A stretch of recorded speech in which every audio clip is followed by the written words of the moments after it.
trust. That allows us to do some amazing things.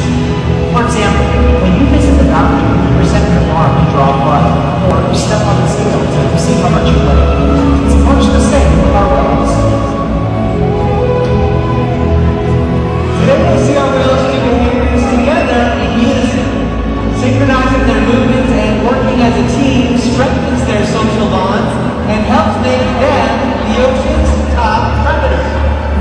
Their scientific name is Orca, but they're more commonly known as killer whales. Our 5 whales all have their own names. Their names are Katina, Nalani, Malia, Trua, and Makayo. Makayo is our youngest at 10 years old, and our oldest is Makayo and Nalani's mom, Katina. She's 44 years old. Katina is the matriarch, or the leader of our pod. Our whales trust us, and they take an active role in their own health and well-being. Through positive reinforcement training techniques, we teach them husbandry or healthcare behaviors. One of the first things that we teach our whales to do is called a flute present, where they present their tail flutes to a trainer. We're going to demonstrate for the 2 little girls, Nalani and Malia, here in the slide up this afternoon. So not only does a flute present allow us to get a great look at their entire body, but it also gives us access to blood vessels, which are very easy to see on the white undersides of their tail flutes.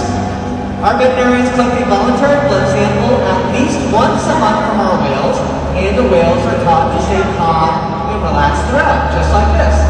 Now this evening you'll see us giving the whales tail rubs, massages on their backs, bellies, even massages on their flippers. They have very sensitive skin, and this is a great way for us to reinforce exceptional behavior and for us to build a relationship with our killer whales. Now blood samples are just one way that we can make sure that our whales are staying healthy.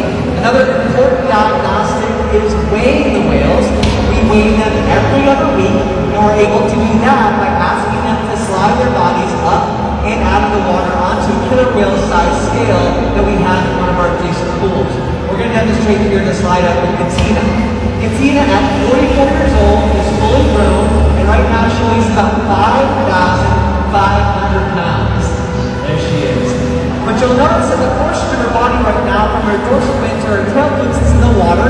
It's a very strong body part called her peduncle, and it weighs several hundred pounds, so without the water we wouldn't get an accurate weight. To solve that problem, we simply ask the whales to lift their tails up and out of the water. Good girl. This way we can make sure that our younger whales continue to grow and our adult whales maintain a healthy body. And the cure isn't just physical. Mental stimulation and play are vital. We surprise and engage with our whales at every opportunity. Play is how killer whales teach their young to hunt. For the adults, play is important too. It seems that they just enjoy having fun. Making time for play is an important part of life for killer whales and for us. Hey guys, I'm over here on the left-hand side of the stadium. Observational learning and mimicry play a critical role in the life of a killer whale. From the moment they're born, they learn necessary life skills by watching and playing follow the leader with their moms and other whales, and our whales will follow the leader with us too. So we're going to put that to the test with you today. So Stacey can give you some instructions. Okay, there we go. What we're going to do is have you do something and see if the leader can copy you. Alright, you're going to wait below. And then this side. There we go! Nice job! Very good. So she was paying very close attention to you. They are super curious animals. Our whales frequently can be seen spy hopping or even jumping completely out of the water to get a better view of their surroundings or while they're playing. We'll demonstrate that with a behavior called a sighting bath. It's going to be a jump over at stage. Here we go. Beautiful. Alright, we're going to get this party to the right-hand side of the stadium. That was a pretty cool jump that Malia did, but we can do one bigger and better over here with Nalani. We're going to send a breach behavior. Y'all ready over there? Alright, you know the signal. 1, 2, 3, swipe to the sky. Very good. So this is called a breach. Now breaching is one way that killer whales can communicate with each other.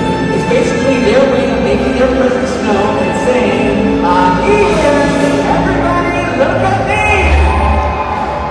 Woo! How about a huge round of applause for Malia, Katina, and Nalani, and our audience on here. Good job.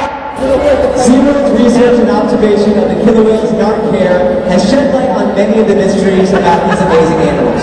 For example, we know that the gestation period of a pregnant killer whale is about 17 months. That's information that would be impossible to obtain out in the wild. Some information, though, can only be gained through field observation. And that's when SeaWorld works with our partners, like the Norwegian Orca Survey and NOAA, to further our knowledge. Killer whales are powerful animals, and perhaps the best example of that power that we've seen is when they hunt.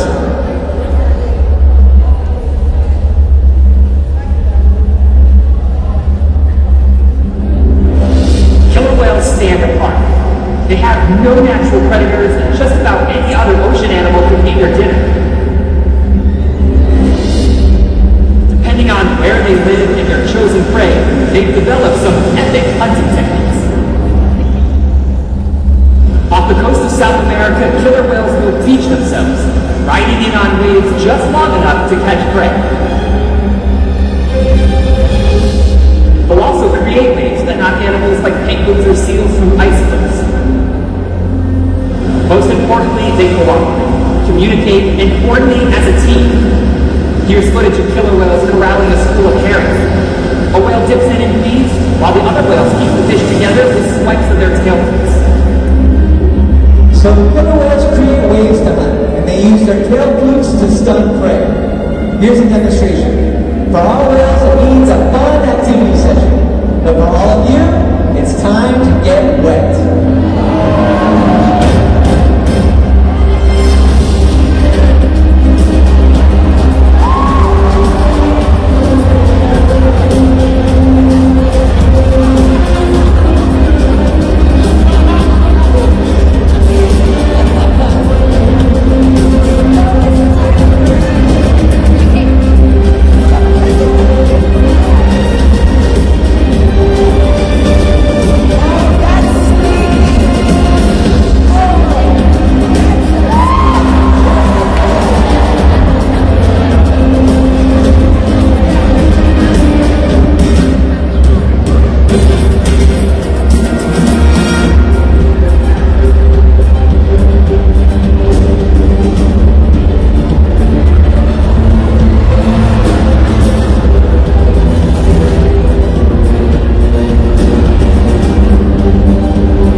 Are having a serious impact on some killer whale populations. Killer whales are impressive animals, and it's pretty obvious why they're the top predator in the ocean. That means killer whales are invincible, right?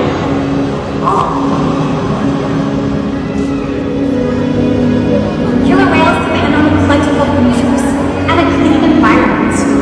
They're completely dominant, yet completely dependent.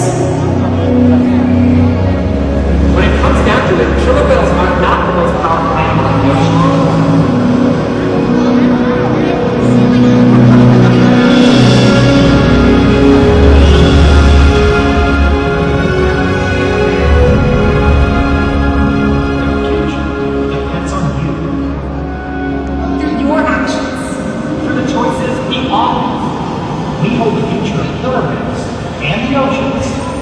our hands.